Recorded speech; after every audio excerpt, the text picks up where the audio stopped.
Welcome to Samba Samba. Enjoy the video. You start inside Steam because Cs2 stores per user configs there. This is why you go to user data first. Open Steam, then pause Cloud Sync to avoid overwrites. Once done, open your Steam installation directory. Default is C, /program files x86, /Steam, and drill down to user data. Find the folder named with your numeric ID, then follow 730 /local /CFG to reach config storage. Now confirm which file controls what. You want config. CFG for core binds and settings, auto exec. CFG for custom launch commands and video.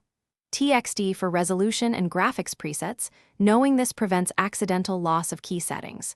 Once you find them, check timestamps to ensure you edit the latest versions. Make a quick backup by copying files to a separate folder. This protects you if a change breaks gameplay, and it makes rollback simple. To finish, open the chosen file with a plain text editor, Notepad++ or similar, because formatting matters. Change one setting, save, and keep UTF-8 encoding. Then restart Steam and launch CS2 so the engine reads the updated config. If the game ignores changes, make sure Steam Cloud is off, restore your backed up files, and delete temporary config cache in the same folder.